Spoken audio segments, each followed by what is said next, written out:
Would you join us now? Anthony, congratulations to you. If I can get your old that mic up there.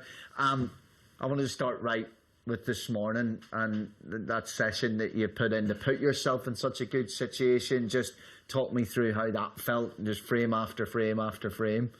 Yeah, I played really well this morning. It just felt so easy. I don't even remember missing a pot, actually.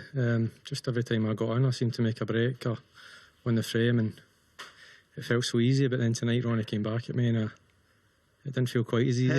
How do you keep your head straight when you're 10-6 up against the world champion? You've never beaten him, right? You're in that situation of like, I want to beat him in a ranking tournament like this. How do you stop your mind not getting ahead of yourself during the day? Difficult? Yeah, difficult, because obviously you think I'm playing so well, and I mean, I'm 10-6 up. I should win from here. Even against Ronnie, if I'm 10-6 up, you should win. Well, you feel like that anyway, and then he's coming back at you. And before I knew it was 10-9, and I was thinking, man, I wish I could just go back to the start and start again. But did those first two frames, you didn't do hardly anything wrong. Was it the red he potted? It was the red, wasn't it? When the cue ball almost dropped into the top left, he had no right to be going for that. He was potting them off a lampshades. Do you remember the cue ball in the yellow pocket? Yeah, you know, and you nearly went in off. Unbelievable. That red in the middle. Unbelievable shot. Incredible shot. Unbelievable. Yeah.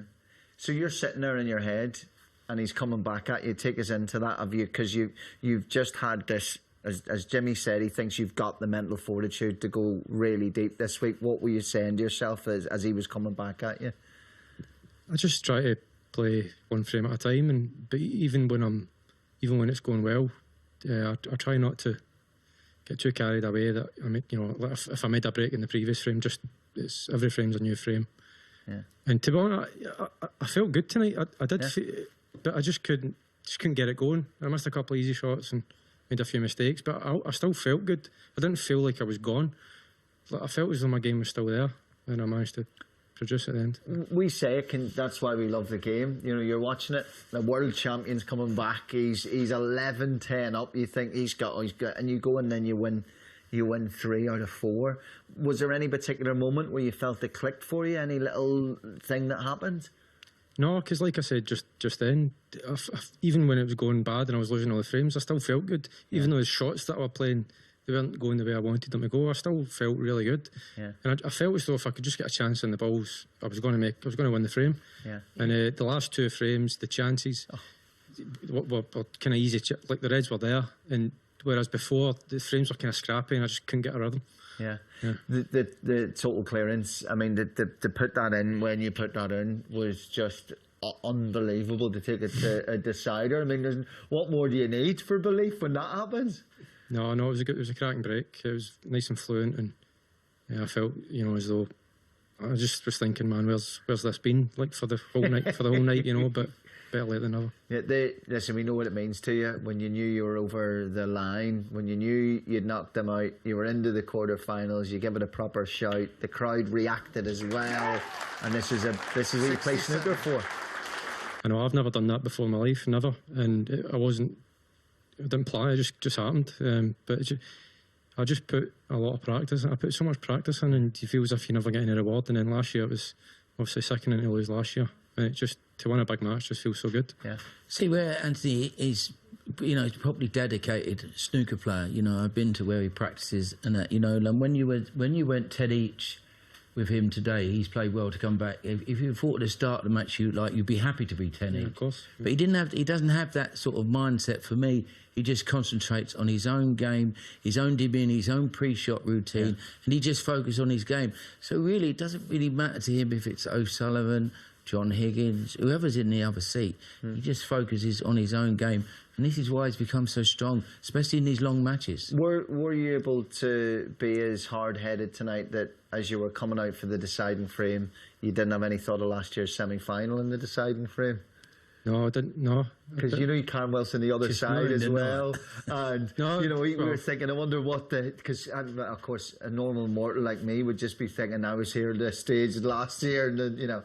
No, it didn't even cross my mind. I just wanted to play a good frame. I just wanted to just not make any daft mistakes, and if Ronnie won it, you know, like in one visit, as it looked like I thought he was going to do, then fair enough. But I just loved it. It was so good playing in front of a crowd. Like, I've not played in front of a crowd in a year, and it was so cool, man. It was so good. Well, did you love that when the mobile phone went off? When you were not that bit though. Let's come back now, right? So it was just on my sort of front paws. If it was on my backswing, I might have been in trouble, but it was all right. Yeah, you'd be absolutely gutted. Listen, you're right. It is coming through the storm, isn't it? Seeing fans back in and keeping everything crossed. I think, we can talk more because you're amongst the players all the time. You've shared those corridors in the hotels in the bubble, but it does seem really special to get to this moment, doesn't it? Yeah, of course. Like I say, and Jimmy's used to playing in front of crowds for 30 years. I mean, I think it's bad, but even someone like Jimmy, it's just been awful, just playing in front, just like with no one there. I mean, and to be honest, even like myself, I don't really get a lot of TV tables anyway. I'm always playing in front of no one, and I hate it. Yeah. But it's just nice to play at the Crucible and have fans, and it's such a buzz. Yeah. It's been absolutely sensational. And listen, before ball was potted, you said, when we were looking through, everyone's talking about the obvious names, you said, listen, Anthony McGill will bring last year into this year, and he will be a serious contender. And you were right, Jimmy. Yeah, well, he was very strong against Ricky Warden, and he played very well there. And his mindset in that whole match with Ronnie O'Sullivan, he was, as he said, he really enjoyed it. If Ronnie O'Sullivan would have gone and dished up that first frame, he would have been able to live with that because you played a great match. But, for Anthony McGill, he done well and got in and cleared up and won the match himself. So he'll be ready. You don't care who you play now, do you?